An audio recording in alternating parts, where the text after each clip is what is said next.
Ou alors, il y a eu un scénario que j'ai vu récemment, ça c'était pas mal. Alors voilà, on peut faire la transaction sortante, ok, ça sort, c'est bon, c'est parti. Donc ça va sur un wallet de sortie qui vous sera remis, c'est le wallet tampon, machin truc, très bien. Donc ils accompagnent les personnes pour créer le compte. Et là derrière, nouveau coup de fil, et là c'est le superviseur de la blockchain qui a détecté une transaction suspecte non déclarée avec un gain excessif. Le superviseur de la blockchain. Eh ben voilà, bah oui, il a vu un montant, voilà, c'est pas possible. Voilà. Vous avez vu combien de gains vous avez fait? Mais non, ça c'est, voilà, vous avez fraudé. Salut à tous et bienvenue sur le podcast de Cryptost. Alors comme vous pouvez le voir, nouveau setup, nouveau studio de podcast. Et aujourd'hui j'interviewe Marc Bouzy. Marc était cofondateur de Broker Defense. C'est ça. Bah, enchanté. Alors vous aidez les particuliers victimes d'arnaques à récupérer leurs fonds quand cela est possible. Et aujourd'hui, on va parler des arnaques les plus farfelues qui peuvent arriver dans la crypto. Et on a parlé un petit peu en off juste avant, il y en a quand même des pas mal. Il y a du lourd. Et on va proposer un top 5. Le but de cet épisode, c'est aussi de faire de la prévention. Petit message avant que l'épisode ne commence, vous pouvez vous abonner à la chaîne Cryptostalk, c'est la chaîne secondaire de Cryptost où on publie une semaine en avance tous les épisodes de podcast. Ceci étant dit, on commence avec Marc, avec le top 5 des arnaques. Tu m'avais dit que l'arnaque la plus qui arrive le plus souvent finalement, c'est l'arnaque par téléphone. Ouais, par téléphone. Alors, ça peut surprendre parce qu'on dit Web3 et hop, téléphone. Ouais. Bah, du coup, là, on passe dans le filaire cuivré à la blockchain. Ouais. Et en fait, c'est le ressort est vraiment essentiel. C'est-à-dire que c'est une arnaque qui va s'intéresser, qui va vraiment cibler des personnes qui ne sont pas des professionnels du Web3, qui sont des débutants, qu'on a entendu parler parce que maintenant, tout le monde a entendu parler de crypto. C'est un peu mainstream comme nom, même si la plupart des gens ne savent pas exactement ce que c'est. Et derrière, ces personnes se font démarcher par téléphone. Il y a un premier contact téléphonique, c'est le call à froid pour essayer d'accrocher la personne. Voilà, vous connaissez un peu la crypto, nous on est une société d'investissement, on est tout ce qu'on peut imaginer. Et derrière, quand la personne accroche, hop, ça passe sur le vrai commercial entre guillemets, bon effectivement l'escroc, qui lui va sortir son discours et va accrocher la personne, va lui envoyer derrière du mail, va l'inviter à aller sur un site internet, et c'est là où on fait la bascule. C'est-à-dire qu'il y a la première accroche qui est vraiment le téléphone, c'est le point de bascule. Et là, globalement, le scénario est toujours à peu près le même. C'est-à-dire que ça commence par un petit paiement pour démarrer, une petite somme. Alors ça peut être 50 €, ça peut être 100 €. En ligne, 150. pas par téléphone, vraiment. Alors, par carte bancaire, sur une plateforme. Sur une plateforme, effectivement, mais souvent, la personne est prise en main, toujours avec la personne au téléphone. D'accord. Je vais vous accompagner. Et là, est-ce que c'est la même d'ailleurs que celle qui a appelé au début, ou c'est vraiment un réseau? Alors c'est un réseau, et en fait il y a la première personne qui fait le premier filtre initial, qui elle se prend 99% de refus. D'accord. Donc voilà, Ouais. on imagine qu'une personne qui fait du call à froid, elle se mangeait des refus toute la journée, Ouais. intellectuellement elle est cramée, Ouais. elle peut rien faire d'autre. Et derrière il y a la vraie personne, le vrai escroc, enfin le vrai escroc, le level plus au-dessus, Ouais. qui prend que les personnes qui ont mordu à l'hameçon. D'accord. Voilà. Comme dans une société classique finalement avec. C'est exactement pareil. Ouais. C'est la même organisation, ils n'ont rien inventé en fait. On prend ce qui marche ailleurs et on le duplique, sauf qu'il n'y a pas de produit. Ok. Le produit, c'est la victime, en fait. Ouais. Et donc là, derrière, ce qui se passe, c'est que la première transaction, souvent, c'est une CB, c'est quelque chose d'assez simple. C'est même pas forcément hyper crypto, Ouais. mais ça permet de mettre le pied dedans. Psychologiquement, quand on met le doigt dans l'engrenage, on est ferré et là c'est cuit. Alors là, il y a un délai, hein, c'est pas immédiat, ça prend quelques jours. Voilà, vous investissez 100 €, machin, vous mettez sur notre plateforme, vous verrez, c'est super bien. Ça va faire des gains. Et ça veut dire que les escrocs en question ont quand même développé une plateforme fonctionnelle. Alors, ils utilisent des plateformes, ils utilisent des sites web plus ou moins bien faits. Alors là, il y a toute la gamme. Hein. Ouais. Il y a la Rolls jusqu'à la version extrêmement primitive. Et donc, la version extrêmement primitive, tout est dans la tête de la victime. Ok. C'est-à-dire que ça se passe avec des mails. Ça veut dire que ça va être le mail. Ok, on a bien enregistré votre paiement de 50 €. L'opération est lancée. Vous allez recevoir le résultat dans 3 jours. Okay, et dans 3 jours, très low cost. deuxième mail. Ça fait 20 € de bénéfice. C'est génial. Voilà, là, c'est la version low cost. Et après, tu as la version super élaborée où tu vas avoir une plateforme. Il y a des couleurs dans tous les sens. Et souvent, ces plateformes, il faut bien le dire, elles sont vachement mieux faites que celles des vrais exchanges ou des vrais courtiers. Ok. C'était dessus, c'est ergonomique, c'est sympa, il y a des boutons, c'est simple. Alors c'est simple sans être simpliste, tu vois. Ça fait pas un peu jouer au gaming quand t'as vraiment 3 boutons. On a l'impression que c'est un jouet pour un enfant de 3 ans. C'est vraiment le truc un peu plus technique, mais pas trop. Parce que quand tu vois des plateformes, des exchanges, bon, quand on est dedans, voilà, ça nous parle, c'est pas un problème. Mais quand quelqu'un est néophyte, il est perdu, quoi. Et c'est vrai que l'expérience utilisateur peut être déroutante. Alors c'est ça. Et là, ce qui est terrible quelque part, et ça, c'est peut-être l'angle mort du monde de la crypto en général, c'est que dans cette escroquerie, tu vas avoir une phase de prise en main et de formation par le pseudo-conseiller, par l'escroc. Il va Mhm. expliquer, il va être didactique, il va prendre le temps d'expliquer les choses. Alors, expliquer, le but c'est de manipuler, de Oui, déformer l'esprit, hein, pour que la personne ne puisse plus s'échapper. Il lui construit une prison mentale. D'accord. C'est-à-dire Et... À n'importe quel moment, la victime peut arrêter, peut s'en sortir, Ouais. mais elle n'a pas l'idée de s'en sortir. Mhm. Il y a des barreaux invisibles autour d'elle. Ok. Tu vois.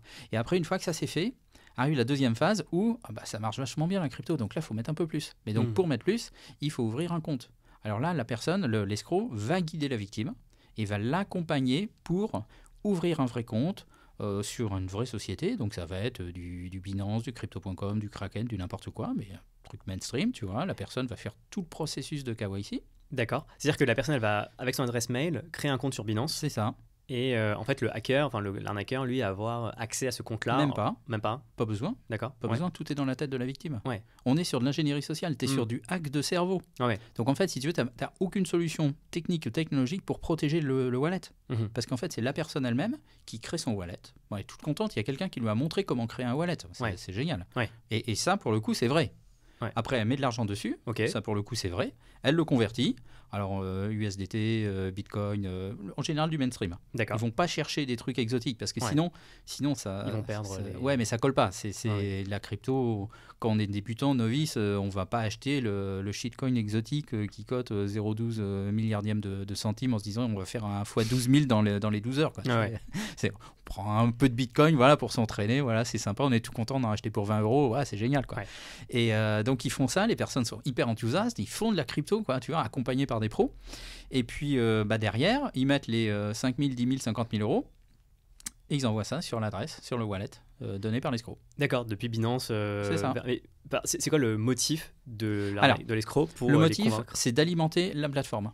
Okay. Tu vois, la plateforme frauduleuse, le site ou le mail low cost sur lequel ils vont faire des gains.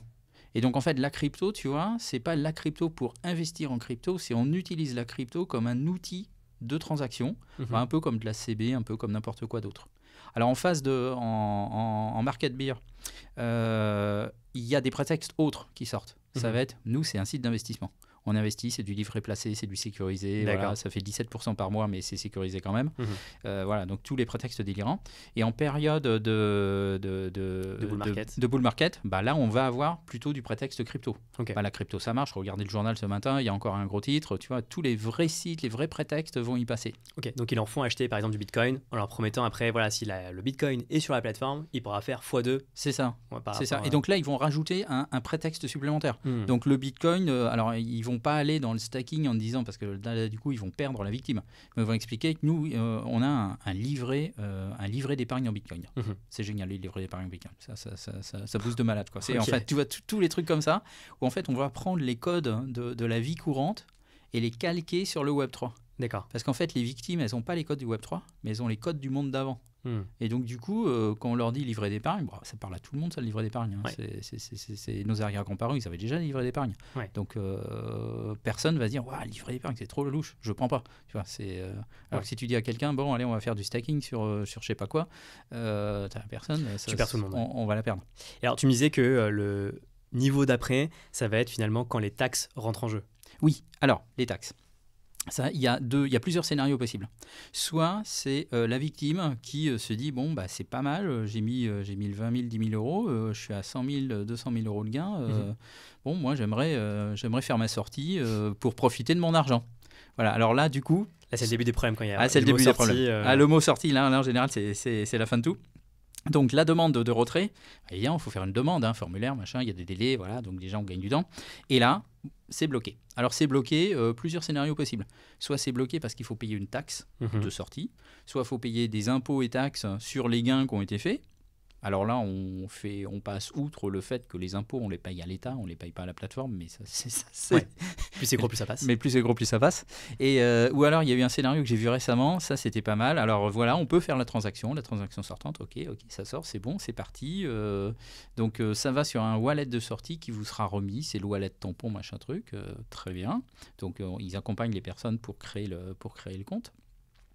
Et là derrière, nouveau coup de fil, et là c'est le superviseur de la blockchain qui a détecté une transaction suspecte non déclarée avec un gain excessif. Le superviseur de la blockchain. Eh ben voilà, bah oui, il a vu un montant, voilà, c'est pas possible. Voilà, vous avez vu combien de gains vous avez fait? Mais non, voilà, vous avez fraudé. Voilà, et donc là, on va avoir tous les arguments d'autorité qui vont débarquer. Alors, avec plus ou moins des usurpations d'autorités diverses et variées, toujours dans le prétexte de faire payer des taxes, des cautionnements, ce genre de choses. Mais aussi, il faut avoir en tête qu'ils y vont quand même assez mollo sur les usurpations de personnes publiques.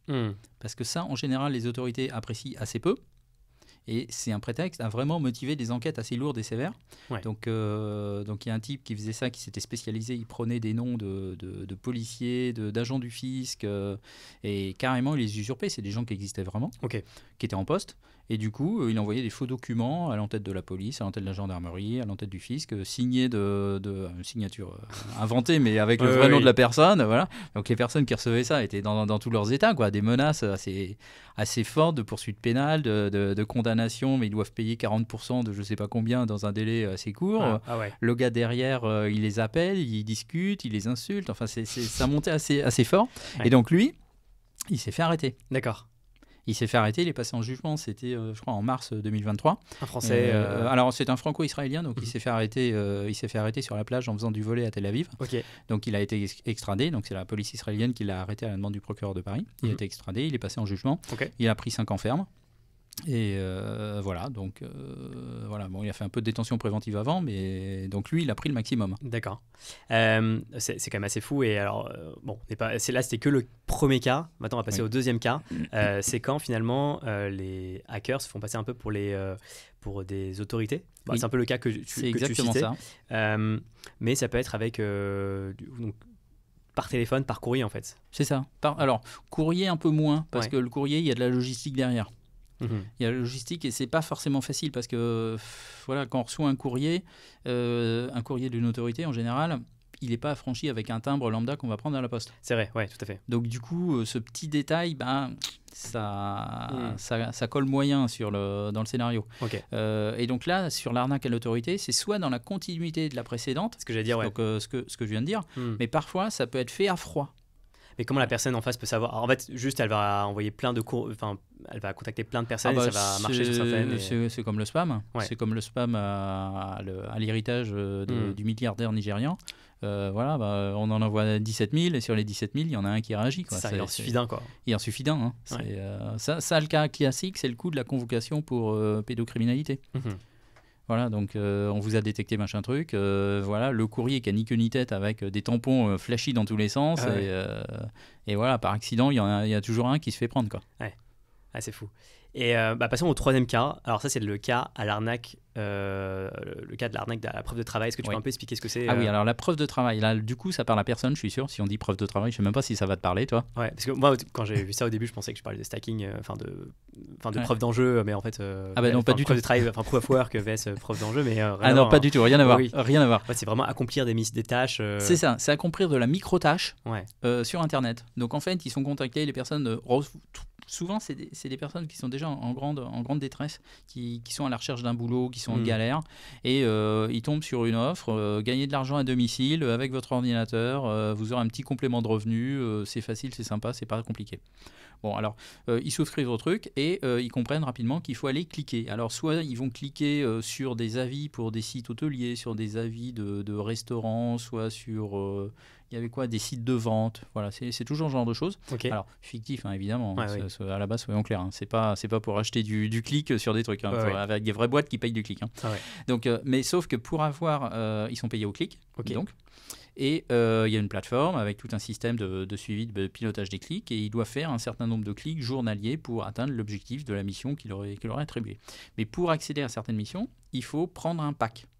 Donc le pack de démarrage, ça doit être genre 50 €, c'est facile. Et pour avoir alors ce qui leur permet de gagner 3 francs 6 sous. Hein, donc en gros, on parle de gens qui payent pour avoir accès à des missions dans l'objectif de gagner de l'argent. C'est ça, exactement. Et donc les missions plus rémunératrices, il faut acheter le pack à 200 €, à 500 €, à 600, 700 €. Voilà. Et là, du coup, ça permet de gagner un petit peu plus que quelques pouillèmes de centimes par clic. Ça permet de gagner quelques euros ou quelques dizaines d'euros. Donc voilà, sur le long terme, c'est pas mal. On peut passer quelques heures là-dessus. Et donc là, il y a 2 variantes. Ça, soit la variante où effectivement les personnes reçoivent réellement l'argent et sont en gain assez rapidement, c'est-à-dire que leur investissement est rapidement couvert et arrivent à faire des gains et à les retirer. D'accord. Alors le point commun de l'arnaque de travail, à chaque fois que j'en ai vu, ça marchait toujours en USDT et en TRC20. D'accord. Parce que du coup, tu as des frais faibles et tu as des flux dans tous les sens. Est-ce que tu peux expliquer comment la crypto rentre en jeu? Parce que tu parlais de Alors, l'USDT. tout se fait en crypto. C'est-à-dire le pack doit s'acheter en crypto. D'accord. Donc, ils doivent acheter le pack crypto et ils reçoivent leur rémunération en crypto. Ok. Voilà, donc tout Ils passe reçoivent là-dessus. vraiment la Et rémunération. ils la reçoivent vraiment. Ok. C'est-à-dire que moi, j'ai des victimes qui ont retiré leur rémunération. D'accord. Qui ont retiré. Donc là, je te dis, il y a deux scénarios. Soit ils l'ont retiré et du coup, ils sont en bénéfice et en gain à chaque étape. Donc du coup, c'est bien, ils cliquent et c'est pas mal, ils sont contents. Mais quel est l'objectif des... Ah mais attends, ça vient. Ouais. Ça, c'est la préparation, la mise en jambe. Ah ouais. Parce qu'ils font exprès en fait de leur donner de l'argent pour espérer exactement, c'est l'appât. D'accord. Ou alors, deuxième scénario, ok, ils gagnent, mais en fait, le prix du pack était tel qu'ils sont toujours en négatif. D'accord. Donc ça les pousse à aller acheter le pack supérieur. Ok, il en manque 200 € pour être en gain, mais s'ils prennent le pack à 500 € de plus, du coup, ils vont combler ces 200 €, mais ils seront à 700 € en négatif sur le pack supérieur. Okay. Et donc, mais pour combler les 700 €, il faut prendre le pack à 3000 €. Ok. Voilà, mais c'est sans fin. Voilà, c'est sans fin. Donc ça, c'est avec la boule de neige de l'endettement. Et ou alors, ils sont vraiment en gain. Et là, du coup, après, ils achètent le pack ultime à 10 000 ou 15 000 €. Et là, c'est tout.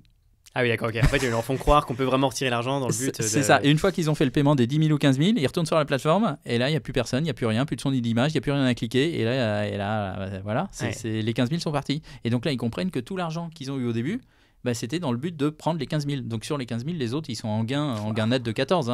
Ils ont balancé 1 000 €, ils s'en foutent. Ok, waouh.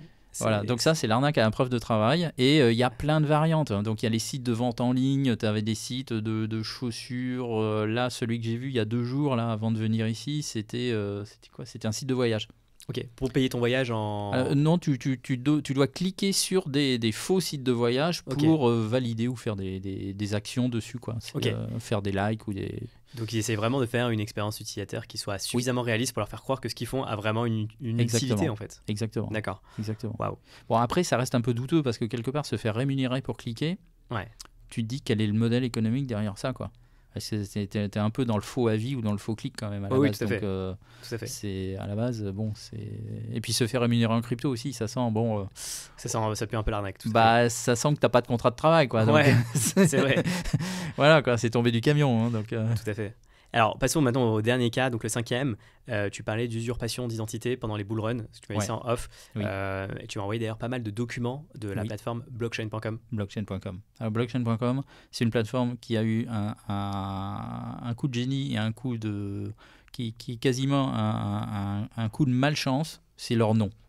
Ils ont un nom qui est absolument génial pour Web3, mais du coup, c'est la cible numéro 1 pour toutes les usurpations. Crypto.com aussi, du coup, Crypto, beaucoup moins.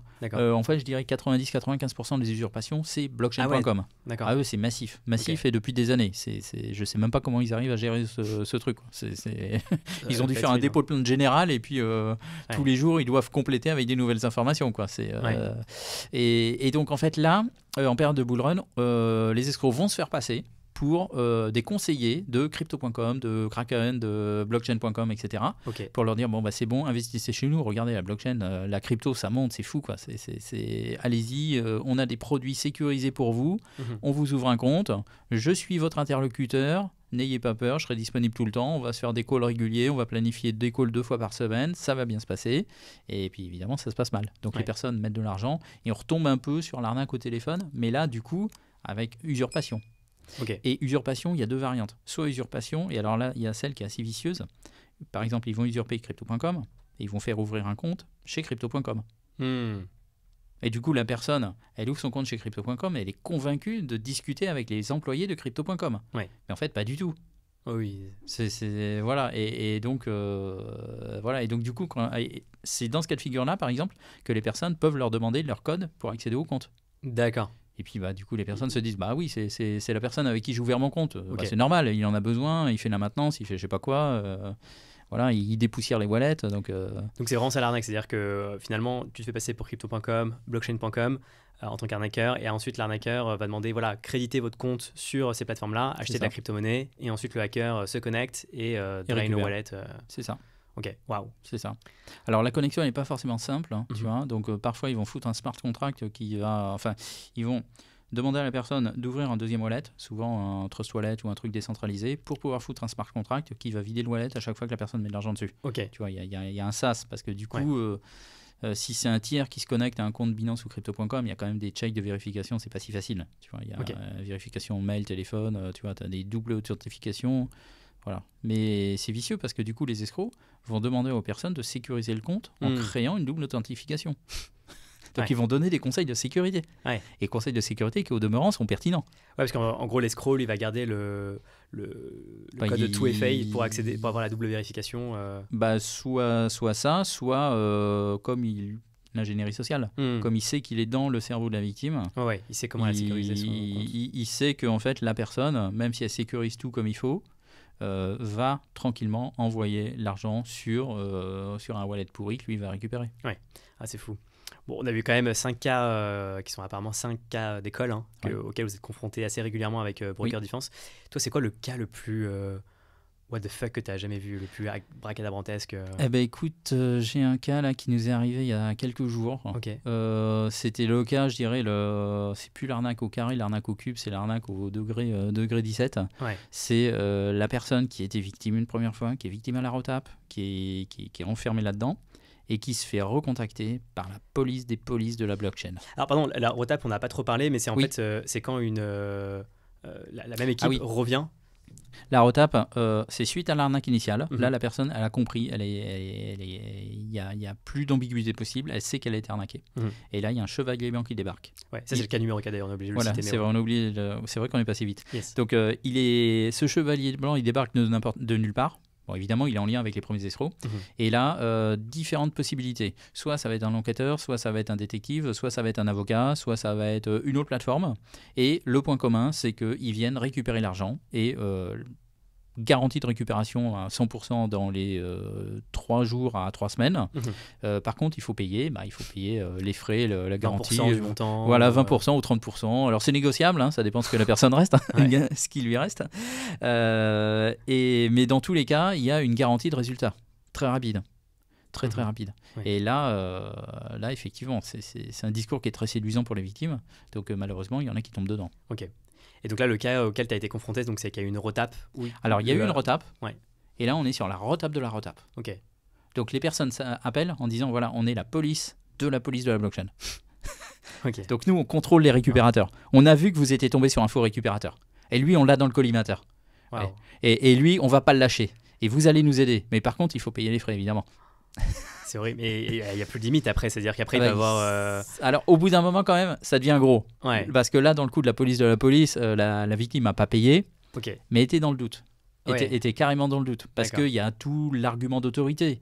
Parce que, bon, là, c'est facile. C'est en 30 secondes, c'est autour d'une table. Bon, à froid, vu comme ça, on a, nous, le recul à la distance pour se dire, non, c'est délirant. Oui, et puis les connaissances de l'écosystème. Et quand tu es externe à cet écosystème, tu peux... tu n'as pas forcément les yeux en face des trous. Et d'ailleurs, pour ce cas-là, quel a été le montant hacké par les escrocs Alors, avec le prétexte de la police, 0, parce que la victime est... C'est trop gros. Ça l'a quand même travaillé, c'est pas tombé dessus. Mais je crois que l'escroquerie de cette personne tournait autour de 50 000 euros. Ok. Ce qui n'est pas un cas isolé. Non, ce qui est pas... on est à peu près dans la moyenne, en fait. Et d'ailleurs, c'est quoi le profil des personnes en général qui se font escroquer Alors, je dirais que le profil, on est sur une tranche d'âge qui va entre 55 ans et 75 ans. Donc, typiquement, c'est des personnes qui sont en fin de carrière, début de retraite. Alors ça, c'est l'âge dans lequel on va avoir les grands mouvements de fonds. Donc déjà, c'est l'âge à laquelle on a de l'argent, parce que tout simplement, on est épargné toute sa vie. Et donc, logiquement, à 55 ans, on a plus d'argent qu'à 25.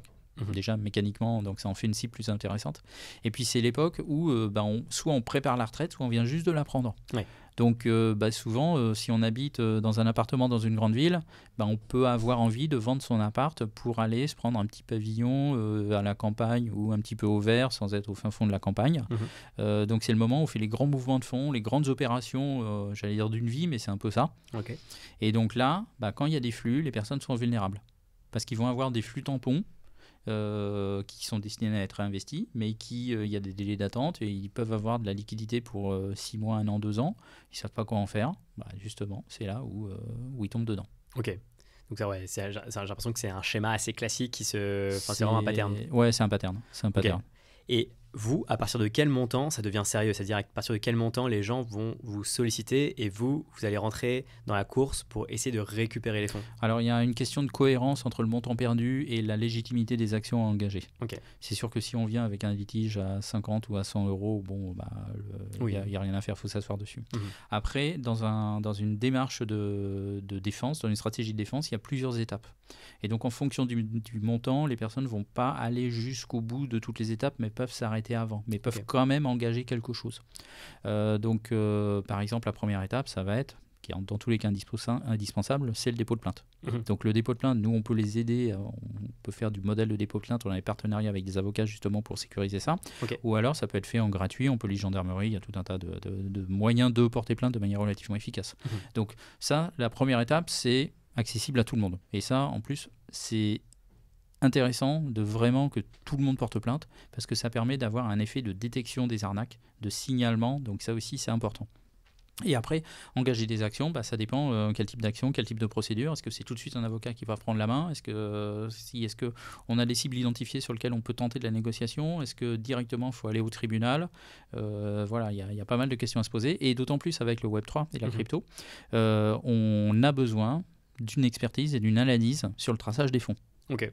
Qu'est-ce qui s'est passé? Donc nous, on a cette expertise, on utilise des outils on avait commencé à développer des outils, donc on a quelques outils un petit peu primitifs mais qui fonctionnent toujours. On utilise des licences avec des sociétés américaines qui ont des bases de données extrêmement, extrêmement puissantes et on va être amené à faire ce type d'analyse et d'expertise, sachant qu'il y a beaucoup de monde qui fait ce genre de choses et il y a à boire et à manger, clairement. Donc, parce que, la question que je me pose, c'est finalement... tu vois, une personne qui s'est faite escroquer, c'est quoi déjà la probabilité que les autorités arrivent à retrouver la personne qui l'a escroqué? À retrouver la personne, c'est très rare. Ouais. Parce que du coup, à partir du moment où retrouver la personne, c'est très rare, comment tu arrives à récupérer tes fonds une fois que tu t'es Alors, escroqué? la personne, c'est très rare. Par contre, il y a quand même des indices et des éléments qui restent un petit peu partout. C'est-à-dire qu'on est sur des réseaux structurés avec des intermédiaires, donc intermédiaires de paiement notamment. Donc, les intermédiaires de paiement, il y a eu des complices qui ont créé les comptes, qui ont fait vivre les comptes, que ce soit de la crypto ou des comptes bancaires. Donc il y a toute une organisation, on est sur vraiment de la bande organisée, mais parfois de la sous-traitance. Il y a l'équipe d'escrocs principale qui eux vont faire uniquement le commercial entre guillemets et le marketing, et il va y avoir l'équipe des caisseurs qui eux vont faire le blanchiment d'argent. Donc il y a toutes ces relations et ce réseau qui existe. Et donc toucher le commanditaire final, c'est impossible. Ça s'est vu, mais bon, c'est quand même assez rare et ça prend du temps. Il y a vraiment une inertie, il y a un délai. Il y a le temps de l'enquête, n'est pas le temps de la victime. Donc ça aussi, c'est un problème à faire comprendre aux victimes. Mais ça finit par arriver. Il y a des réseaux qui ont des démantèlements partiels. Et donc s'intéresser aux intermédiaires, notamment les intermédiaires de paiement, ça peut être intéressant. D'autant plus que ces réseaux, souvent, sont irrigués en argent. C'est-à-dire que pour faire fonctionner un réseau, il faut mettre de l'huile dans le moteur. Bien sûr. Donc, quand il y a un bout de réseau ou un morceau de réseau qui tombe, il y a parfois un peu d'argent qui est récupéré. Et donc là, ça permet d'avoir un espoir de récupération. Alors, parfois, il faut une décision de justice. Enfin, voilà, c'est pas aussi simple que ça. Mais voilà, donc nous, on arrive à récupérer. Dans une première étape, ça va être en négociation amiable quand on a des cibles identifiées, des cibles sur lesquelles qu'on peut mettre en cause. On va pouvoir récupérer quand il y a des opérations avec de l'argent qui est bloqué, qui est récupéré dans le réseau. Donc on a eu des récupérations, notamment un gros réseau qui a été démantelé au Portugal, donc l'argent qui a été récupéré. Alors c'est pas de la blockchain, parce que la blockchain, on est sur quelque chose de beaucoup plus récent. Le délai, on va dire, judiciaire d'une affaire complète, on est sur plusieurs années. Donc, on est sur les arnaques crypto, on est au début du processus. Et la crypto, le problème, c'est pas le problème, c'est bien en soi. C'est qu'on est sur une réglementation qui est naissante, qui commence à se mettre en place. On n'a pas de jurisprudence. Et tu as les questions fondamentales de qui est compétent pour faire quoi, qui ne sont pas encore totalement clarifiées. Donc du coup, en ce moment, il y a un foisonnement, il y a plein de gens qui vont avec leur stratégie d'attaque et de défense. Bon, il y en a plein qui vont se planter, il y en a qui auront raison. Mais le problème, c'est qu'on ne sait pas lesquels. Voilà, donc aujourd'hui, on est sur cette phase où ça part dans tous les sens, ça attaque dans tous les sens, ce que je trouve bien. Moi, je suis pour la concurrence dans les stratégies d'attaque. Et puis après, on verra ce qui se passe, quoi. Ouais, complètement. Et en général, finalement, c'est quoi la probabilité, une fois que tu t'es fait attaquer, de retrouver tes fonds? Dans combien de cas Alors aujourd'hui, nous, on a réussi à récupérer dans de la crypto, ça doit être 5 ou 6 cas. Ok. Voilà, donc c'est pas énorme, c'est pas zéro non plus. Et en plus, ce qui est bien, c'est que c'est des cas qui étaient des cas différents. Donc on a eu des cas avec une récupération amiable. Alors en général, la récupération amiable, soit c'est de manière unilatérale, soit il y a la signature d'un protocole transactionnel avec un engagement de non-communication et d'absence de poursuite par la suite. Okay. Donc du coup, il y a une clause de confidentialité derrière où la victime récupère de l'argent totalement ou partiellement, mais s'engage à ne pas en parler derrière. D'accord. Voilà, donc quelque part, ce silence, c'est la contrepartie du remboursement. Et puis derrière, l'opérateur qui s'est fait un petit peu avoir ou qui a vu qu'il y avait un trou, du coup, ça lui permet de mettre à jour ses procédures sans forcément se prendre un avertissement assez sévère du régulateur. Quand tu dis l'opérateur, c'est par exemple la plateforme qui s'est fait La plateforme usurper, alors pas qui a été usurpée, mais la plateforme qui a été, par exemple, qui a encaissé les fonds du côté de l'escroc. Okay. Voilà, parce que du coup, là, quand on arrive à démontrer que tel compte a eu une activité totalement criminelle, voilà, ça fait désordre. C'est que la procédure KYC, elle a été pas tout à fait bien faite. Okay. On a eu également le cas de figure autre où ça a été l'escroc qui a ouvert le compte à la place de la victime. Okay. Donc il a usurpé la victime pour l'ouverture du compte. Donc là, on a pu récupérer parce qu'on a pu montrer que la procédure KYC, elle n'a pas été très très fouillée parce qu'ils auraient pu se rendre compte que c'était pas la victime qui a ouvert le compte. En effet, là dans ce cas-là, c'est quand même un cas un peu Voilà, donc là aussi, voilà, mais ça on voit bien qu'on est sur un cas exceptionnel. C'est-à-dire le genre de truc sur une plateforme, il se fait avoir une fois, il se fera pas avoir deux fois. Ouais. Derrière, il met en place la procédure qui va bien et c'est fini, quoi. Donc, Et j'imagine qu'on parle de plateformes vraiment de seconde zone assez exotiques. Ça arriverait pas. Alors c'est pas les plus grosses, mais je dirais que c'est pas les plus petites non plus. Ok, ah ouais. C'est pas les plus petites. Bon après, faut être honnête, hein, même dans les banques, il peut y avoir des trous dans les procédures, des choses, voilà, on n'y pense pas, machin, truc idiot, et puis une fois qu'on est là, on se dit non, c'est pas possible, et quand on regarde, oui, c'était pas si. Ça arrive. Voilà, ça arrive. Donc. Et vous, votre business model, c'est quoi? Est-ce que vous vous rémunérez uniquement à la performance ou vous prenez aussi quand même des frais fixes? Alors, notre business model, on va prendre du frais fixe dans tous les cas, et il y a une rémunération également sur le résultat. Et c'est quoi l'intérêt justement de la... Enfin, je veux dire, la personne qui a payé un frais fixe, j'imagine qu'elle va attendre un retour quand même, un retour sur investissement. Et est-ce que... Oui. En fait, nous, à la base, notre business model, c'était de prendre des personnes qui sont victimes d'escroquerie. Ouais. Et une victime d'escroquerie, en général, a été confrontée à un discours délirant. C'est-à-dire qu'elle ne sait plus faire la différence entre le vrai et le faux. Tout à fait. Et donc, quand elle va préparer son dépôt de plainte, elle va raconter plein de choses. Le superviseur de la blockchain, il a son bureau à Londres, il faut aller l'arrêter, j'ai son numéro de téléphone, j'ai son nom. Voilà. Donc là, envoyer ça à la police anglaise, c'est une perte de temps. Ouais. Et donc, nous, on fait le tri. On va dire, bon, ça, il y a des éléments, superviseur de la blockchain, c'est l'élément d'illustration. On le garde dans le dossier, mais on met dans la colonne, ça, c'est le décor. Okay. Et les éléments factuels. L'élément factuel, c'est un paiement en crypto sur telle wallet, etc. Un paiement en euros sur tel et tel compte. Donc, on fait déjà ce travail-là qui permet d'avoir un dossier clé en main qu'on va donner soit aux forces de l'ordre, soit à des avocats. Okay. Donc, déjà, du côté de la victime, c'est un gain parce que elle a un dossier qui est présentable et utilisable immédiatement. Ouais. Du côté, par exemple, de l'avocat, il n'a pas à chercher la victime, parce qu'on va lui adresser directement la personne. Et également, il n'a pas à faire le travail de classement et de préparation. Ouais. Donc lui, nous, on ne facture pas un taux horaire d'avocat comme on peut avoir à droite et à gauche. Donc du coup, c'est également un gain pour l'avocat et un gain pour la victime. Donc ça, c'était à la base notre business model. Et on a rajouté, donc on a une plus-value pour les deux parties, et on a rajouté des prestations complémentaires qui sont notamment cette expertise enquête blockchain qui nous permet d'avoir des rapports complets qui vont finir sur le bureau des procureurs, que ce soit en France ou à l'étranger. Parce qu'au total, on travaille avec une trentaine de cabinets d'avocats dans 14 pays. Ok, très clair. Tout à l'heure, on parlait de ROTAP, pour reclarifier ce terme. La ROTAP, c'est quand une équipe finalement revient, entre guillemets, à la charge, alors que c'est la même équipe et se fait passer par une autre équipe. C'est ça. Et ayant ça en tête, vous, c'est quoi votre canal d'acquisition pour avoir des clients? Parce que n'importe qui peut se faire passer pour vous, en fait. Exactement. Et d'ailleurs, on a eu le cas il y a 3 jours, donc avec une version low cost, juste avec du mail. Okay. En fait, notre canal d'acquisition, c'est de publier et d'informer. Quelque part, de faire de la prévention à fond. D'accord. Et donc, dans la publication à fond, on va publier quand on a connaissance d'une arnaque le plus vite possible. On va essayer d'informer sur cette arnaque pour réduire la durée de vie de l'arnaque. Parce que chaque arnaque va avoir un cycle de vie entre le démarrage, la maturité et après la fin. Et nous, en publiant, on va pourrir leur réputation sur Internet pour que la phase de fin arrive le plus vite possible. Ouais. Donc, on va être un accélérateur du cycle de vie de l'arnaque. Donc, nous, c'est notre... on a à la fois ce rôle de prévention qui rejoint un peu l'émission d'aujourd'hui, donc on est tout à fait dans la thématique, et parce qu'une personne qui est informée, c'est une personne qui ne sera pas arnaquée. Complètement. Est-ce que justement les arnaqueurs n'ont pas des moyens pour, entre guillemets, faire taire votre contenu, par exemple en dénonçant à YouTube des vidéos sur lesquelles vous êtes, par exemple, vous apparaissez? Oui. Je me suis fait striker 2-3 vidéos déjà. Ok. Donc ça nous est arrivé. Du coup, c'est un combat tous les jours. Ouais. On a aussi quelques vidéos de dénigrement qui traînent également. Ça aussi, ça fait partie du jeu. Ouais. Mais maintenant, je dirais qu'on a une assise et on a une visibilité qui est telle que ça devient plus compliqué. Ouais. Ok. Ça devient plus compliqué.